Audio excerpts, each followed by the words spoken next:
Hello Golu Molu, कैसे हो आप। मैं आपके लिए लाया हूँ एक बहुत ही प्यारी और मज़ेदार कहानी। तो बच्चों, आज की कहानी है सरपंच और नाना जी। एक बार की बात है, एक घर में 3 बहन भाई रहते थे। सबसे बड़े भाई का नाम अंकुर और छोटे का विशाल, और उन दोनों की बहन नेहा थी। शहर में रहने की वजह से उन लोगों का ज़्यादा खेलना और घूमना नहीं हो पाता था। अंकुर, जो कि तीनों में सबसे बड़ा था, वह पढ़ाई में काफ़ी अच्छा स्टूडेंट भी था। उसने अपने टीचर से सुना था कि गांव में खेत होते हैं, बहुत सारे पेड़ होते हैं, ठंडी हवा, लहलाती हुई फसल और बहुत सारी हरियाली भी। तो फिर वो तीनों अपनी माँ से जिद करने लगते हैं कि हमको भी। तो उनकी माँ भी कहती है, शाम को तुम्हारे पापा को बोलूँगी। तो उनके पापा भी बोलते हैं, ठीक है, मैं कल ही ऑफिस में फ़ोन करके छुट्टी ले लूँगा। अगले दिन सब लोग नाना जी के घर सरताजपुर जाते हैं। पहली बार शहर की थकान और बिजी लाइफ छोड़कर और खुली साफ हवा में आकर वह तीनों काफ़ी खुश लग रहे थे। पिताजी बोलते हैं, अब तो तुम खुश हो। 20 दिनों तक गांव को खूब देखो, बच्चों को मानो क्या मिल गया हो। वह काफ़ी खुश थे। गांव में रहने के दौरान उनके 2 दोस्त भी बन जाते हैं। एक का नाम चिंटू, दूसरी उसकी बहन रिंकी। सुबह को जल्दी उठना, चूल्हे की रोटी और उस पर घी लगाकर खाना, और खेतों पर जाना, कुएं पर नहाना, और रात को नाना जी से कहानी सुनना। ये सब करने में उनको काफ़ी मज़ा आ रहा था।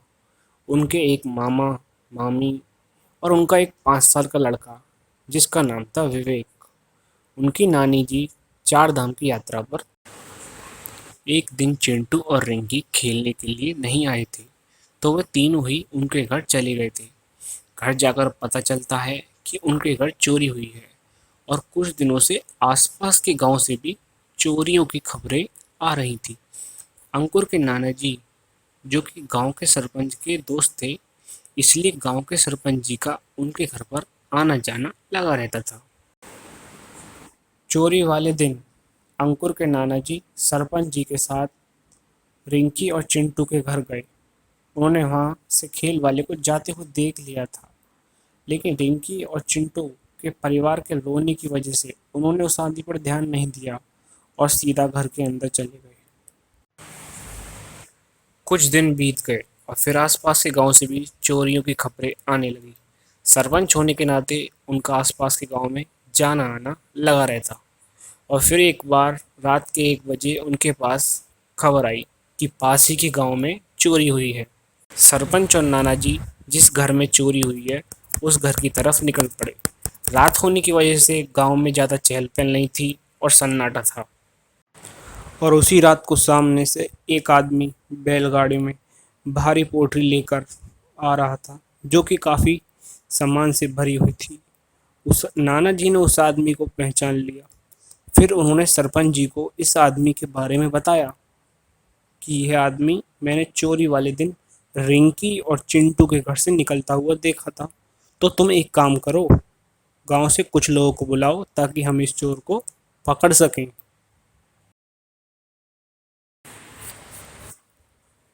तो फिर सारे लोग उस आदमी का पीछा करने लगे।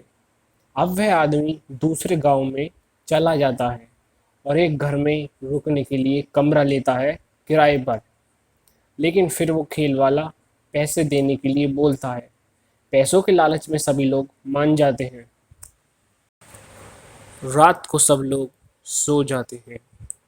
तब वह आदमी अपने कमरे से बाहर निकलकर वहां जाता है जहां सब लोग सो रहे थे, और एक मंत्र बोलने लगता है। और कुछ देर बाद सब उठकर खड़े हो जाते हैं। वह सब लोग मंत्र मुक्त हो जाते हैं और उसका कहना मानने लगते हैं। वह जैसा बोलता है, वह सब लोग वैसा ही करते हैं। और वह घर के सभी लोगों से घर का सारा सामान और पैसे लाने के लिए कहता है। उस आदमी को सरपंच और नाना जी दूर खड़े होकर खिड़की से देख रहे थे। दूर खड़े होने की वजह से मंत्र उन पर कोई प्रभाव नहीं करता। और फिर सरपंच और नाना जी ने उस आदमी को पकड़ लिया और पुलिस को दे दिया।